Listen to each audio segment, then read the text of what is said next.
상한 마음의 치유에 대해 오늘 마태복음 12장인데 제가 20장이라고 했습니다. 12장 20절로 21절 말씀을 의지하여서 존재라는 제목으로 함께 은혜를 나누고자 원합니다. 우리는 나라는 존재의식 이런 것을 무엇으로 느끼십니까? 특별히 우리의 한국 사회 속에서는 어떠한 일을 성취한 그 성과물로 그 사람의 존재, 그 사람의 가치를 이렇게 책정하는 그런 경향이 사실 큽니다. 그래서 성공한 사람, 성공했다라는 것은 크게 돈을 많이 벌거나 정치적으로 어떤 당선이 되거나 아니면 큰 학식을 가져서 좋은 대학의 교수가 되거나 이런 뭔가 이룬 사람에 대하여서 저 사람 참 가치 있는 사람이다. 존재감이 드러나네. 우리는 그렇게 표현을 하고 그렇게 사실 쉽게 생각을 합니다. 뭐 꼭 성공해야지 인생인가. 그냥 잘 살면 되지. 그런 표현을 하지만 실질적으로 내 자신이 내 자신을 뒤돌아보게 되어졌을 때 또 내 가족이나 내 주위의 사람들을 보게 되어졌을 때 우리는 그냥 그 사람 자체를 참 귀한 사람이다 이렇게 여기기보다는 그가 이루어진 성과물로 이것이 사실 우리 속에서 그러니까 반대로 생각한다면 내가 어떤 성과물이 없을 때 내가 손에 돈을 쥐고 있지 않았을 때 내 머리에 지식이 그렇게 많지 않았을 때 사회적으로 어떠한 성공, 이룬 것이 별로 없게 되어졌을 땐 우리는 상대적으로 나는 별 볼 일 없는 사람, 존재의식이 없는 사람, 나는 그런 조직에서 있으나 마나 내가 빠진다고 해서 사람들은 별 관심을 갖지 않을 거야. 왜냐하면 나는 교회에 큰 역할을 하지 않고 있기 때문에 사람은 그렇겠지 하면서 우리들 속에서 그런 어떤 자의식이 깔려 있어요. 그래서 우리는 그런 것을 두려워하기 때문에 뭔가 교회에서도 뭔가 사회 속에서도 내 존재의식을 드러내기 위해서 자꾸 악착같이 벌어야 돼. 악착같이 배워야 돼. 악착같이 이겨서 뭔가 이루어야 돼. 남을 밟고서라도 일어나야지 사람들이 인정을 하지. 사람들은 진 사람에 대해서 전혀 기억을 하지 않아. 그러면서 우리는 악착같이 뭔가 거짓이라도 속여서라도 뭔가 이루어지는 풍이라도 이렇게 보여주려고 하는 그런 의식이 상당히 강해요. 그래서 그런 부분이 강한 거죠. 또 차량 같은 것도 내가 비록 망했어도 집을 헛수름한 곳에 살더라도 나는 좋은 차를 갖고 다녀야 돼. 어떤 목사님이 그런 말씀을 해요. 같은 개척교회 목사님이신데 그분이 이런 설교나 이런 걸로 이렇게 강사가 아니라 커피 강사예요. 커피 강사. 그래서 이쪽 저쪽 가가지고 커피로 교회를 세우는 방법 이런 것들을 강사해요. 근데 어느 날 보니까 차를 좋은 걸 하나 뺐더라고요. 그러면서 그분이 하시는 말이 싸구려 차 타고 다니면 사람들이 무시해. 그러니까 그래도 이 정도는 타고 다녀야지. 저 강사님은 성공하신 분이야. 그래야지만 말이 먹힌다라는 거예요. 그래서 그렇게 품을 가지고 그렇게 다녀요. 우리의 인식 속에서 그래요. 그런데 만약에 우리의 존재가 오늘 본문에 나왔듯이 상한 갈대이고 꺼져가는 심지의 모습이라면 내가 내 자신을 보았는데 내 모습이 상한 갈대예요. 갈대도 아주 뻣뻣하게 서가지고 뭔가 바람을 이겨나가는 그런 갈대가 아니라 뚝 꺾여버려가지고 이젠 흐느적 해가지고 그런 모습이에요. 또 지금은 우리가 등불이 없었지만 저도 어렸을 때 전기가 안 들어오는 집에서 이렇게 살아봤거든요. 호롱불. 근데 그것도 호롱불이 꺼져가는 호롱불이에요. 꺼져가는 호롱불은 불도 힘이 날 뿐만 아니라 끄러미만 나요. 그래서 그 호롱불 밑에 가지고 이렇게 있으면 나중에 여기가 쉐익하네요. 그러면 어른들은 어떻게 합니까? 심지를 쑥 빼든지. 근데 이게 심지도 빼서 이제 더 이상 쓸 수 없는 거면 그냥 빼서 버리고 다른 심지를 갖다가 끼워놓지요. 근데 여기서 말하는 꺼져가는 심지는 이제 더 이상 빼도 남은 게 없어. 이제 쓸모 없어. 그랬을 때 우리 다 버려요. 그러니까 상한 갈대와 꺼져가는 등불은 사람들이 볼 때 이건 이제 가치가 없다. 더 이상 이제 쓸모가 없어. 다 썼어. 그래서 이제 빼버려야 돼. 빼버려야 돼. 그런 존재. 그런데 그런 존재가 우리들의 모습이라는 것이죠. 그래서 세상에서는 이제 한 목사 더 이상 별 볼 일 없어. 아유 우리 장로님 이제는 연세가 저렇게 많고 육신도 연약하니까 별 볼 일 없어. 내 자신 속에서 악한 원수마귀가 세상 속에서는 이런 소리를 할 수 있더라는 것이죠. 저는 아까 말했듯이 이렇게 개척교회를 할 때 여러 가지지만 제 마음과의 싸움이 제일 힘들어요. 그것이 무엇이냐면 목사도 마찬가지예요. 교회의 사이즈가 성공의 모습, 영성의 모습처럼 사실은 인식되어지는 게 사실이에요. 그래서 교회가 크게 되어지면 영성 있는 목사님, 능력 있는 목사님, 그러나 교회가 작으면 별 볼 일 없는 목사, 이런 느낌이 사실 많이 와요. 그러면 제 자신 속에서 너 별 볼 일 없어. 그러면 선택의 길은 무엇입니까? 그러면 별 볼 일 없는 목사니까 포기해야 되는구나. 세상은 그렇게 말해요. 사단은 그렇게 말해요. 근데 오늘 성경에서는 그렇게 말씀하시지 않더라는 것이죠. 다 꺼져가서 이제야 꺼져가는 등불이 할 수 있는 게 뭐예요? 불 피울 수가 없잖아요. 상한 갈대가 할 수 있는 게 무엇입니까? 사실 갈대는요 땔감으로도 잘 안 써요. 그러니까 베어버리는 일밖에 없어요. 그런데 주님께서는 상한 갈대를 꺾지 아니하며 꺼져가는 심지를 끄지 아니한다라고 말씀하고 있습니다.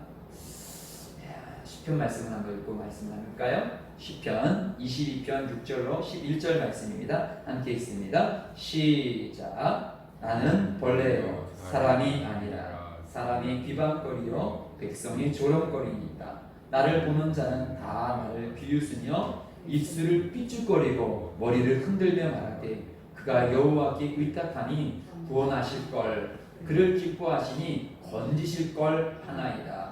오직 주께서 나를 모태에서 나오게 하시고 내 어머니의 젖을 먹을 때에 의지하게 하셨나이다.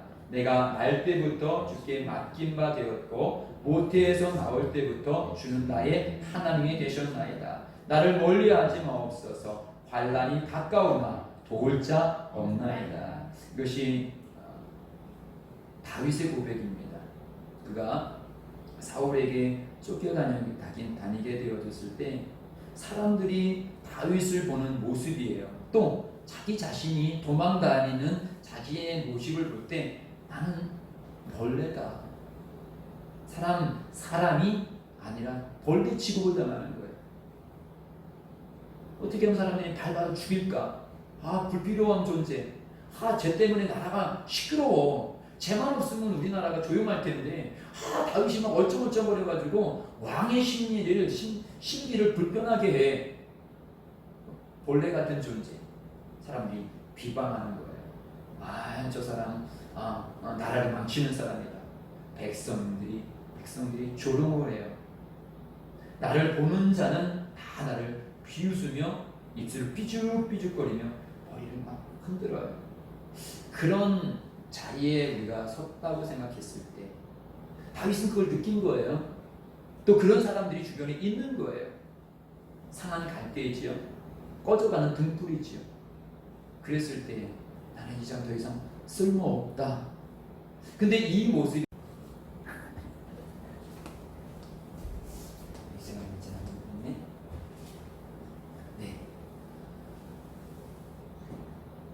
모태에 있었을 때 가치와 지금 다윗의 가치. 모태보다는 뱃속에 있는 아기보다는 뭔가 그래도 하잖아요. 찬양이라도 할 수 있고 누군가 도와줄 수도 있고 뭔가 할 수 있는 게 있잖아요. 근데 그렇게 가치 없었을 때도 나를 존귀한 존재로 택하여 주셨다라면 아무리 사람들이 나를 벌레같이 여기고 막 흔든다 할지라도 내 가치는 그때보다 낫다. 내가 날 때부터 주께 맡긴 바 되었고, 막 태어난 아기가 무슨 가치가 있겠습니까? 그런데 그 막 태어난 그 아이도 주님께서는 가치 있게 여기셔서 예정하셨고 택하셨다라는 거예요. 나를 멀리 하지 마옵소서. 환난이 가까우나 도울 자 없나이다. 세상은 저 사람 가치 없어. 도울 가치가 없어. 괜히 다윗 도왔다 너도 망쳐. 그렇게 생각하지만 하나님께서는 그렇게 생각하지 않는다라는 거예요. 도울 가치가 있는, 모태 있는 태아 속에서도 보호하셔서 태어나게 하셨고 자라나게 하신 하나님께서 지금 사람들은 비록 나를 꺼져가는 등불처럼 보고 상한 갈대처럼 보지만, 내 자신이 그렇게 별 볼 일 없는 것처럼 보이지만 하나님께서 나를 도와주시기 원하시고 나를 쓰시기 원하신다라고 다윗은 고백하고 있습니다. 우리 로마서 5장 7절로 8절 말씀이요. 시작. 의인을 위하여 죽는 자가 쉽지 않고 선을 위하여 용감히 죽는 자가 혹 있거니와, 우리가 아직 죄인 되었을 때에 그리스도께서 우리를 위하여 죽으심으로 하나님께서 우리에 대한 자기의 사랑을 확증하셨느니라. 왜? 의인을 위하여 죽는 자도 쉽지 않아요. 그런데 선을 위하여 용감히 죽는 자도 혹 있을 수 있겠죠. 혹 다른 아니어도 나라를 위해서, 정말 저 사람을 내가 살리기 위해서 내가 죽어야 되겠다. 때때로는 그런 뉴스들이 나오잖아요. 누군가가 전철에 막 뛰어내려고 할 때 자기는 그 사람을 미쳐내고, 자기가 일본에서 그런 한국 유학생이 아주 예전에 한 10여 년 전인가 20여 년 전에 그런 유학생이 있었잖아요. 일본 사람 살려내고 자기는 죽고. 꼭 그런 사람이 있지만 우리가 아직 죄인 되었을 때에 죄인을 위해서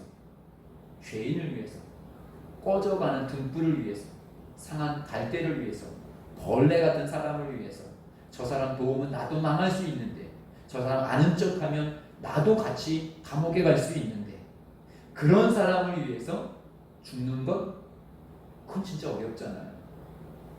막 성공하는 사람 그 옆에서 같이 박수 치는 건 쉽지만, 망하고 있는 그 사람을 향하여서 나 저 사람 친구야 라고 말하는 건 쉽지 않아요. 그런데 우리가 아직 죄인 되었을 때에 그리스도께서 우리를 위하여 죽으심으로 하나님께서 우리에 대한 자기의 사랑, 나의 존재에 대한 것을 확증하셨다. 아까 다윗의 고백과 같은 거예요.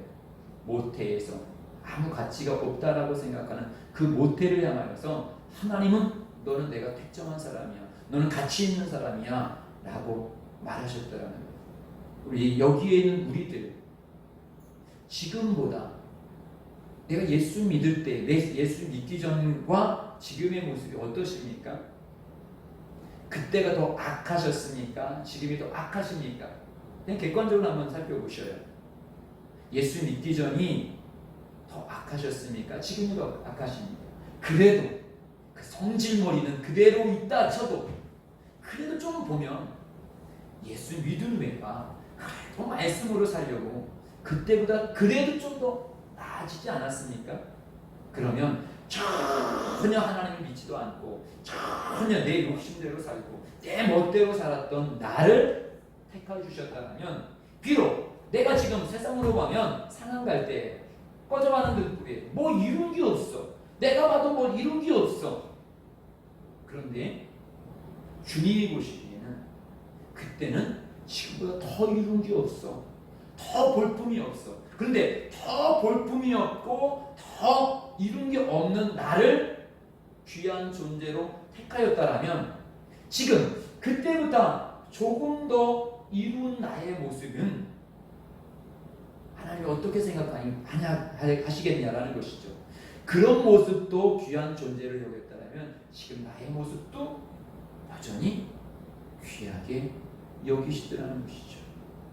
그때 그 모습 속에서도 내가 변화될 것을 기대하시고 쓰시기 위해서 부르셨다면, 지금 그래도 조금 하나님은 더 변화되기 원하시지만 근데 나는 조금 변화됐어. 그러면 여기서 아이고 너는 끝이구나 라고 상한 갈대를 꺾어버리고 꺼져가는 등불을 확 꺼버리시는 것이 아니라 주님께서 다시 살리시더라는 것이죠.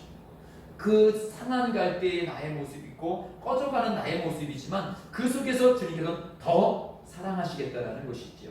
로마서 5장 10절 말씀이요. 시작. 곧 우리가 원수 되었을 때에 그의 아들이 죽으심으로 말미암아 하나님과 화목하게 되었은즉 화목하게 된 자로서는 더욱 그의 살아나심으로 말미암아 구원을 받을 것이니라. 예, 원수 되었을 때도 원수인데, 내가 하나님의 원수인데, 마귀의 자식인데, 그럼에도 불구하고 나의 존재를 인식해서 나를 위해서 십자가에 못 박혀 죽으셨다라면 지금은 아들로 왔지만 참 더러운 모습이에요. 그러면 원수된 모습도 사랑하셨는데 아들된 모습은 얼마나 더 사랑하시겠냐라는 것이에요. 여기에 있는 우리는 지금 하나님의 자녀입니다. 또한 하나님의 신부입니다. 그러면 우리가 하나님의 신부도 아니었고 하나님의 자녀도 아니었을 때 택하여서 불러주셨을 때, 그때도 나의 가치를 인정해서 불러주셨다면 지금은 내가 하나님의 자녀요, 하나님의 신부예요. 그러면 어떻겠냐라는 것이죠. 당자를 보십시오. 그는 집을 나갔어요. 거지가 됐어요. 재산도 다 탕진했어요. 그리고 돌아오고 있습니다. 그랬을 때 아버지는 그의 가치를 뭘로 봤습니까? 너 내가 돈 준 거 남기고 왔니? 얼마나 부자가 되어졌니? 그걸로 그의 가치를 보았습니까? 아니요. 내 아들됨의 존재로, 그런 완전히 꺼져가는 등불이었고 상한 갈대였습니다. 그런데 너 이제 끝이야. 넌 필요 없어. 멀쩡한 형이 있어. 나는 형 갖고 일하지, 너같이 꺼져가고 너같이 상한 갈대로는 일을 못해. 나가! 그러시지 아니하고 그 꺼져가는 등불 상한 갈대인 그 아들을 위해서 잔치를 벌이시더라는 것입니다. 오늘 주님께서 우리들에게 우리의 존재 가치를 그렇게 말씀하고 있어요. 야, 아버지가 다 탕진하고 그렇게 거지가 되어서 무슨 명목으로 아버지 앞에 왔어? 무슨 명목으로 너 더 은혜를 구하니? 됐어 이제는. 우리는 충분히 내 양심 속에서 그런 소리를 해요. 그런데 그 가운데 우리가 그런 양심의 소리가 들린다면 회개하고 변화될 것이지, 거기서 낙심하고 절망하여서 야, 내가 무슨 예수의 제자이냐, 양심의 거리낌이 받아서 난 살지 못하겠다 하면서 가룟 유다처럼 목매어서 죽는 그런 사단에게 속는 자가 되어서는 안 된다라고 말씀하고 있어요. 지금도 많은 크리스찬, 제가 조치원에서 목회하고 있었을 때 한 권사님이 교회를 찾아왔어요. 그분은 첫 예배부터 많이 우셨어요. 그리고 나서 목사님 우리 교회 집에 와서 가정 예배를 드려주세요 하고 가정 예배를 드려줬어요. 그리고 나서 한참 대화를 나눴더니 사모님이셨어요. 사모님이셨는데 목사님이 한 달 전에 목매어서 자살을 하셨어요. 이제 목회를 어느 정도 하고 목회 다 내려놓는데 자기 자신의 모습이 너무 처량하셔서 자살을 했더라는 것이죠. 내가 뭐지? 나이가 많이 들고 목회를 다 내는, 사실 목회자들이 평생 뭐 돈 쌓아놓고 그런 게 없잖아요. 그러니까 목회도 다 내려놓고 그러니까 나를 누가 인정해주는 사람이 별로 없는 거예요. 자세한 내용은 제가 말씀드릴 수 없지만 자기 존재에 대해서 비관스러운 거예요. 나는 평생 뭐 했지? 알아주는 사람도 없고 차라리 죽어버리자. 죽어버린 거예요. 가룟 유다와 같은 거예요. 내가 뭘 이루었다고 해서 하나님께서 나의 존재를 그것을 여기지 않아. 근데 세상은 그렇게 말해요. 너 이런 게 뭐 있어? 살면 뭐해? 짐짝만 되지. 자기 죽는 게 편해. 사단의 소리입니다. 하나님은 그래, 넌 꺼져가는 등불이야. 목회를 다 그만두니까 너 완전히 상해버렸네. 그래도 네 노년 속에 내가 할 일이 있어. 이것이 주님의 목소리입니다. 너는 여전히 가치가 있어. 내가 쓸만한 가치가 있어. 주님께서는 계속 우리에게 그렇게 말씀하고 있습니다. 하나님이 세상을 이처럼 사랑하사 독생자를 주셨으니 이는 그를 믿는 자마다 멸망치 않고 영생을 얻게 하려 하시니라. 이처럼 우리를 사랑하셔서 이 땅에 오셨습니다. 나를 여전히 주님이 사랑하십니다. 내가 지금 할 수 있는 일이 없다고요? 아니면 상당히 많아요. 제일 큰 것은 지금 우린 중보의 기도자라는 것. 이것만이라도 우리는 엄청나게 큰 일을 하고 있는 것입니다. 나의 이 중보 기도로 인하여서 이 나라가 살고 죽는 것이 여기에 달려져 있어요. 아브라함은 노인이고 롯은 젊은이에요. 그러나 노인의 그 중보 기도가 자기 조카뿐만 아니라 그 지역 소돔과 고모라라는 지역의 멸망의 시간을 연장시킨 것 누가 했느냐? 아브라함. 그러나 아브라함이 기도가 끝나게 되어졌을 때 이제 그 소돔과 고모라라는 그 수명이 거기서 끝났어요. 어쩌면 오늘 이 밤에 기도하고 있는 우리들의 기도를 통하여서 하나님께서 이 땅을 향하여서 우리 가정을 향해서 온 세상을 향하여서 주님께서 마지막 심판의 때를 좀 기다려주고 있지는 않을까요? 우리는 성경 속에서 그 모습을 바라봐야 합니다. 나는 가치가 없어. 그래서 어떤 분은 심리학자는 그런 말씀을 하시더라고요. 노인분들을 빨리 죽게 하는 방법은 일을 하나도 시키지 않고 맨날 용돈 주고 됐어요. 하실 일 없어요. 노인정이나 가세요. 그리고 높은 아파트 꼭대기층에 모시면 빨리 돌아가신대요. 왜냐하면 일단은 사람은 땅이랑 가까워야지만 이 지력 그런 거기 때문에 몸의 순환이 좋고, 그런데 아파트 꼭대기 치면 지력이 없지요. 거기다가 그냥 놓으세요. 그러니까 내가 가치가 없다라는 거예요. 손주들한테 용돈이를 줘야 되는데 필요 없어요. 애들 다 잘 벌고 있어요. 내가 뭘 하지? 그러니까 지력도 없지요. 내 삶의 의미도 없지요. 그러니까 빨리 늙고 빨리 돌아가시더라는 것이죠. 그래서 우리 믿음의 사람들이 그래도 장수할 수 있는 비결은 무엇이냐면 우리는 죽음의 직전까지 하나님 우리를 가치 있게 보더라는 것이죠. 야곱이가 마지막 자녀들을 위해서 축복의 기도한 그대로가 그 모든 자손에 나중에 아니 모든 후손에까지 그 축복의 기도가 그대로 내려갔다는 사실 우리는 기억하셔야 합니다.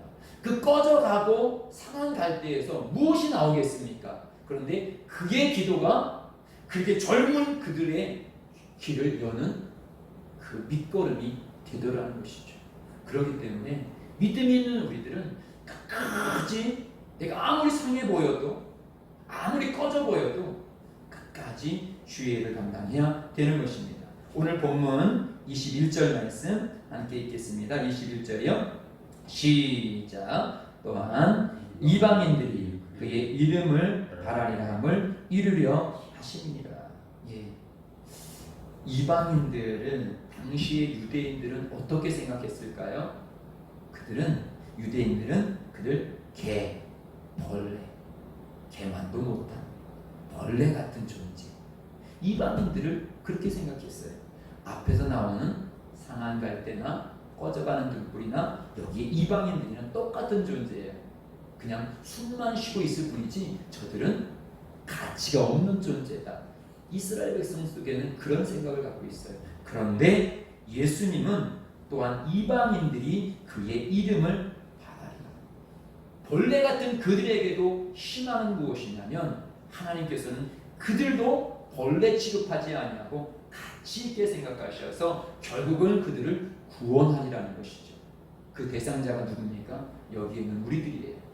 유대인들이 유대의식으로 구약의식으로 봤다면 우리도 벌레 같은 존재예요.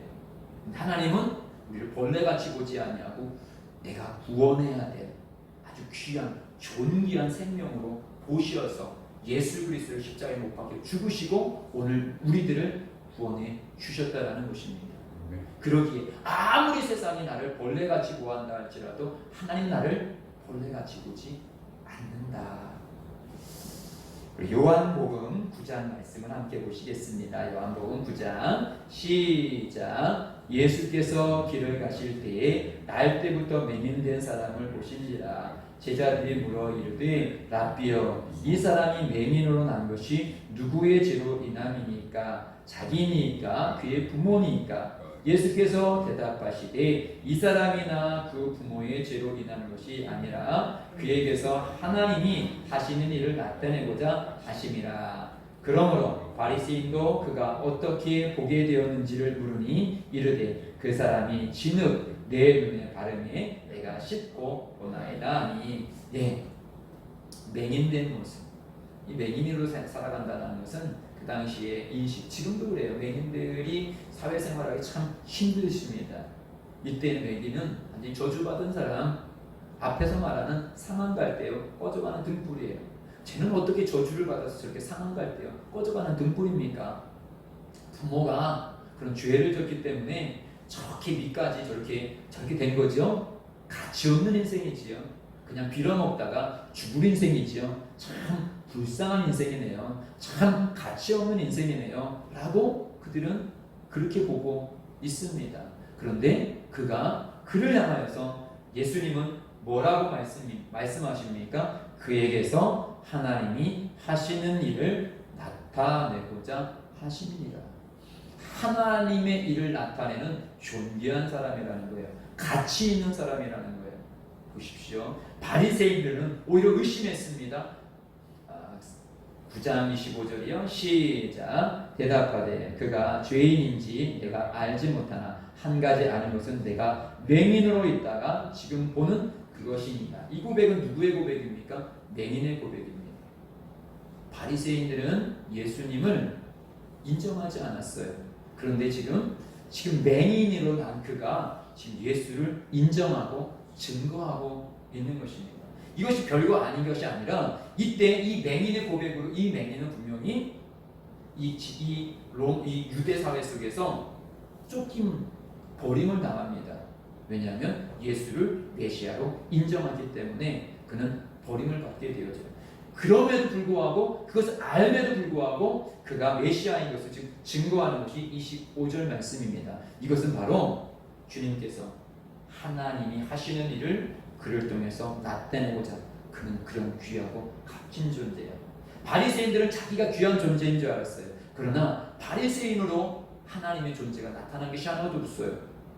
바리새인들은 자기 앞에 예수가 있음에도 불구하고 예수를 믿지 않았고 예수를 증거하지도 못했어요. 그러나 맹인은 사람들이 저 존재 가치가 없는 존재야, 별 볼일 없는 존재야, 상한 갈대야, 꺼져가는 등불이야, 확 꺼져버려. 끓은 맛 나. 저 거지 같은 거 냄새나. 그런데 하나님은 그걸 좀 귀하게 여기시더라는 것입니다. 이것이 세상에 보는 눈과 하나님이 보는 눈이 틀리더라는 것이죠. 저는 제 목회가 어떻게 보면 상한 갈대요, 꺼져가는 등불처럼 보여요. 그런데 제가 포기하고 넘어지려고 할 때마다 주님께서는 그 속에서도 내가 할 일이 있다라고 항상 말씀하셔요. 그래서 오전 예배도 말씀드렸지만 이런 나의 모습을 그대로 저는 적어보고 싶어요. 그래서 누군가 어느 순간에 꺼져가는 등불과 상한 삶을 살아가고 있는 사람이 저런 사람도 끝까지 버티고 살아가고 있구나. 저는 그렇게 보고 싶어요. 아니, 제 자신이 어쩌면 그렇게 위로하고 있어요. 근데 성경에서도 저는 그렇게 말씀하고 있습니다. 야, 완전히 꺼져버려. 포기해버려. 그럼 다 깨끗하잖아. 네가 왜 목회하느냐고 다른 사람들 다 고생시키고 힘들게 해. 네가 그렇게 하는 모습을 지켜보는 성도들 얼마나 어렵겠니? 사단이 귓가에 쟁쟁쟁 거려요. 그때마다 주님께서 주시는 말씀인 것입니다. 그래도 너는 이겨야 된다. 왜? 주님이 아니다라고 말할 때까지는 네가 먼저 아니다라고 말하지 말라라는 것이 하나님께서 기도하면 늘 주시는 말씀이에요. 우리는 내 인생 속에서 내가 아무리 연약할지라도 주님이 놓기 전에는 절대 놓으면 안 됩니다. 하나님께서 우리를 귀하게 여겨요. 그것이 베드로와 가룟 유다의 차이입니다. 가룟 유다는 자기 의에, 이런 놈이 어떻게 살아? 자기 의에 결국 죽었어요. 그러나 베드로는 내가 어떻게 3번 부인한 내가 살아? 그럼에도 불구하고 주님의 말씀을 붙잡고 그는 결국은 이전보다 그런 상한 갈대어 꺼져가는 등불이었지만 하나님은 버리지 아니하시고 다시 살려주셔서 그를 통하여서 위대한 사도의 삶을 살게 해 주셨더라는 것입니다. 저는 아까도 그 권사님 말씀드렸죠. 자기를 권사님이라고 소개했지만 그분은 사모님이셨어요. 아들이 하나 있었어요. 근데 아드님도 상당히 그렇게 아주 그런 어떤 충격 때문에 그렇게 막 사회를 잘 적응하지 않는 분이셨어요. 그러나 어찌되었든 그때 저희 교회 속에서 교제를 나누시다가 그 가정이 회복되어 주셔서 다시 자기 고향으로 돌아가셔서 지금은 연락이 안 돼요. 한동안은 계속 연락이 되었는데 지금은 연락이 안 돼요.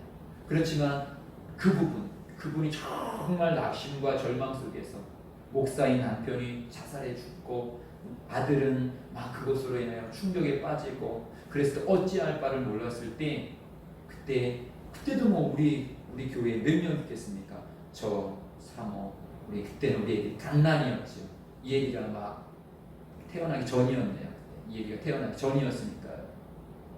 그런 곳에 오셔서 오히려 그 속에서 한 영혼이 위로받고 새로운 삶을 살아간다라는 지금도 그때랑 비교한다면 지금은 더 우리 교회는 더 안정적인 거예요. 그때는 더 없었으니까요. 그러면 그때도 주님이 나를 쓰셨다라면 지금도 분명히 쓰실 일이 있다. 오전에도 말씀드렸지만 지금 이 시간 속에서도 나를 통해서 주님께서 쓰실 일이 있다. 나는 여전히 내 자신이나 환경으로 보면 꺼져가는 등불이여 상한 갈대처럼 보이지만 주님께서는 그 속에서 또 쓰실 일이 있다라고 말씀하고 있습니다. 여기는 우리들 속에서도 사탄이 보게 하는 꺼져가는 등불과 상한 갈대로 나를 치부하고 이제 끝내버리자 하시겠습니까? 아니면 그 속에서도 주님께서는 아직도 나는 너를 버리지 않고 아직도 나는 너를 꺼버리지 않을 거야. 더 쓰고 싶어 하시는 주님의 심정으로 일어나시겠냐고 오늘 성경은 우리들에게 말씀하고 있습니다. 맨 말씀 함께 나누면서 이제 말씀을 정리합니다. 요한에서 5장 4절입니다. 시작. 무릇 하나님께로부터 난 자마다 세상을 이기느니라. 세상을 이기는 승리는 이것이니 우리의 믿음이니라. 주님께서는 세상을 이기는 것이 너 성공했냐? 뭘 이루었냐? 이런 것으로 우리의 존재 가치를 보는 것이 아니라 끝까지 믿음으로 나가는 것. 어떠한 상황 속에서도 꺼져가는 등불을 끄지 않으셔. 상한 갈대를 꺾지 아니하셔. 더 쓰길 원하셔. 아직도 주님께서 나를 붙잡고 계셔. 주님께서 모세를 쓰셨을 때도요, 그 모세에게 지팡이 하나 주었어요. 그 지팡이는 그가 패배의식을 느꼈던 지팡이에요. 나는 왕궁에서 왕권을 잡을 수 있는 그런 권자의 그런 어떤 그 지휘봉을 잡고 있는 것이 아니라 사실 왕자였어요. 근데 그런 왕자가 지금 광야에서 작대기 하나 짓고 양을 모이고 있어요. 얼마나 처량합니까? 그런데요, 그 처량한 지팡이를 들고 하나님의 위대한 사명을 행하셨어요.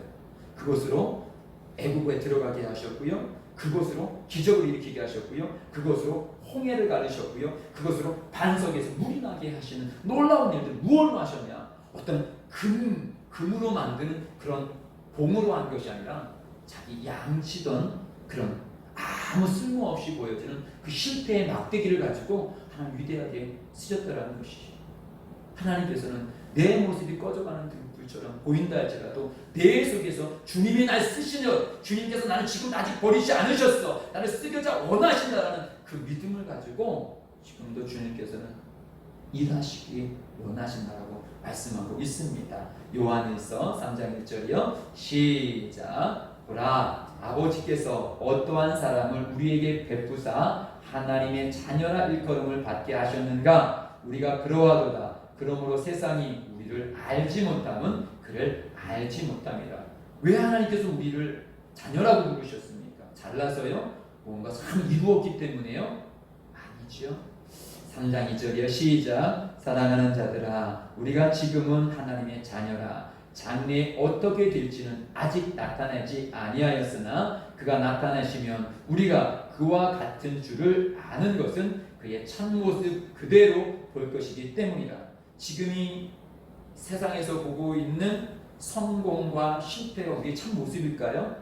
내가 돈이 많이 갖고 있기 때문에, 한편으로는 교회가 크게 부흥됐기 때문에 그분은 성공하셨고 작은 교회는 실패했을까요? 저는 큰 교회를 비하할 말은 전혀 없습니다.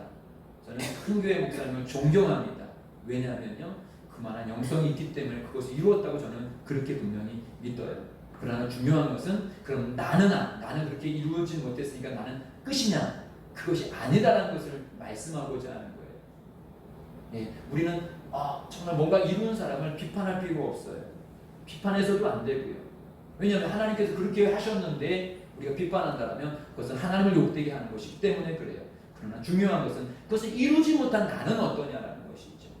나의 가치는 없느냐? 그것이 아니라는 거죠. 왜냐하면 그 가치 기준은, 그 존재의 기준은 지금 우리가 말할 것이 아니라는 것이죠. 주님이 나타나셨을 때 그때 주님께서 평가할 것이 있다라고 말씀하고 계십니다. 10절이요. 시작. 그러므로 하나님의 자녀들과 마귀의 자녀들이 드러나나니 무릇 의를 행하지 아니하는 자나 또는 그 형제를 사랑하지 아니하는 자는 하나님께 속하지 아니하리라. 분명히 내가 하나님 앞에서 살았는지 그렇지 아니하는지는 하나님 앞에 드러나요. 우린 그때까지 끝까지 내 안에 조금이라도 하나님에 대한 믿음과 하나님의 은혜를 담고 있다라면, 오전에 말씀드렸듯이 그 은혜대로 또 쓰고 또 사용하고 또 살아가는 거예요. 열매의 기준을 어쩌면 내 속에서도, 야, 너 전도가 열매잖아, 교회가 열매잖아, 우리는 그렇게 저도 설교해요. 그러면 너는 열매 없네. 열매로 보면 그 사람을 알 텐데 너는 가치가 없네. 사단은 그렇게 말해요. 근데 그 참된 열매는 결국은 주님께서 평가하셔요. 나는 뿌리기만 했어. 근데 거두는 건 저쪽에서 거뒀어. 그랬을 때 나는 거둔 게 없으니까 나는 아무것도 못했다고 생각할 수 있어요.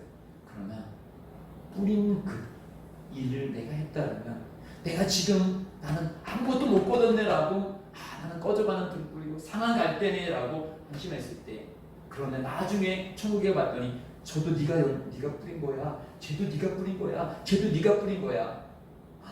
그래요? 나는 그냥 단지 가서 예수 믿으세요 한마디밖에 안 했었는데 그것이 씨앗이 되어져서 그 사람이 어느 때에 저렇게 됐어. 여러분, 그거 우리는 모르는 게 많아요. 그렇기 때문에 끝까지 포기해서는 안 되는 것입니다.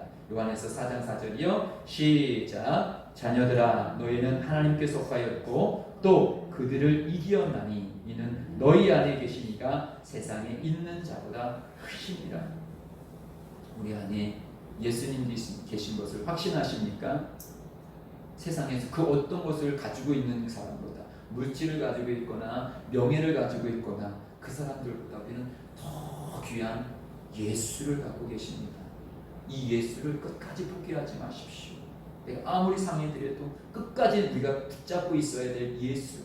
그럼 내가 지금 꺼져가는 등불이고 상한 달빛이지만 내 속에 예수가 있더라면 귀한 거예요. 그러나 세상에서 막 미루나무처럼 막 든든하게 서 있고 막 세상 사람이 막 추앙을 해. 그런데 그 안에 예수가 없다라면 세상은 그 사람을 무지무지 큰 가치 있는 사람처럼 여긴다 할지라도 그것은 끝나는 인생이에요. 그러나 우리는 비록 세상에서 봐서는 별 볼 일 없는, 그래서 로마가 왜 기독교를 그렇게 핍박했습니까? 아니, 죄수를 믿을 게 없어서, 그것도 저주의 나무에서 달린 그런 죄수를 믿냐? 이거 어리석은 사람들. 세상은 그렇게 평가했습니다. 그러나 가장 저주받은 그 예수를 믿은 사람이 결국은 천국에 천년 동안 왕 노릇하는 왕자를 차지하는 귀한 순교자의 그 반열에 올라간 그런 사람들이에요. 그들이 지옥불에서 그걸 바라볼 거예요. 아니, 내가 그 멸시했던 저들이 저기서 왕 노릇하고 있네? 부자와 나사로는 우리들이 그것을 보여주고 있는 것입니다. 우리가 지금 부자가 아닌다 할지라도, 지금 명예가 없다 할지라도, 내가 거지처럼 살아간다 할지라도, 상한 갈대로 살아간다 할지라도, 꺼져가는 등불로 살아간다 할지라도 아직 내가 예수를 버리지 아니하시고요. 또 예수가 나를 버리지 아니하시고요. 또 내가 예수 앞에 서고 있다라면요. 끝까지 그 예수님 모시고 각자에게 맡겨진 사명 온전히 감당하고 나가야 될 줄 믿습니다. 이제 말씀을 맺히겠습니다. 한 절이 제가 더 남아있는 것 같으네. 이 말씀 읽고 말씀을 맺히겠습니다. 우리 함께 읽습니다. 시작. 나는 포도나무요 너희는 가지니 저가 내 안에 내가 저 안에 있으면 이 사람은 과실을 많이 맺나니 나를 떠나서는 너희가 아무것도 할 수 없습니다. 오늘도 우리에게 있어도 중요한 것은 우리는 가지뿐입니다. 가지는 끝까지 그 본 나무에 붙어 있어야 돼요. 근데 꺼져가는 나무이기 때문에 에이 세상은 내쳐 쭉 꺾어버려 라고 해요. 그럼 우리는 끝까지 그 나무에 붙어 있어야 돼요. 세상이 뭐라 한다 할지라도 끝까지 붙어 있게 되어졌을 때 다시 주님의 진액이 내려오게 되어졌을 때 주님이 원하시는 열매가 주님의 방법으로 우리에게 달리게 되어지는 것입니다. 내가 보는 것과 세상이 보는 열매와 주님이 보신 열매가 틀리다라는 것을 우리는 기억하시고 세상이 또 내 자아는 끊임없이 너는 상한 깔대야 꺼져가는 등불이야 너를 통해서 이룰 게 하나도 없어 맨날 끓음만 나 꺼버려 너는 다른 사람에게 해만 주는 사람이야 짐짝이 되는 사람이야 끊임없이 사단은 가룟 유다에게 속삭였듯이 우리에게도 그렇게 속삭이고 있습니다. 그때마다 오늘 본문 말씀처럼 하나님은 나를 아직 꺾어버리지 않으셨어. 아직 나를 내 심지를 확 부어서 꺼뜨리지 않으셨어.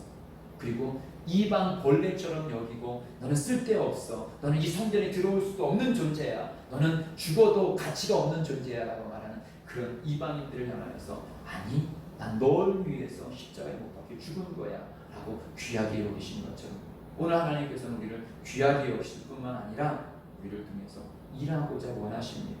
더 하나님의 영광을 위해서 쓰고자 원하십니다. 우리 그 말씀에 순종하여서 주님 나를 더 쓰시옵소서. 나는 녹이 슬어가지고 쓸 수 없는 존재로 인생을 마감하는 자가 아니라 다 쓰고 달아서 이제 다 써버렸구나 그렇게 주님 앞에 가기를 원합니다. 그렇게 고백할 수 있는 우리들이 되어지기를 원합니다. 우리 주님을 찬양합니다.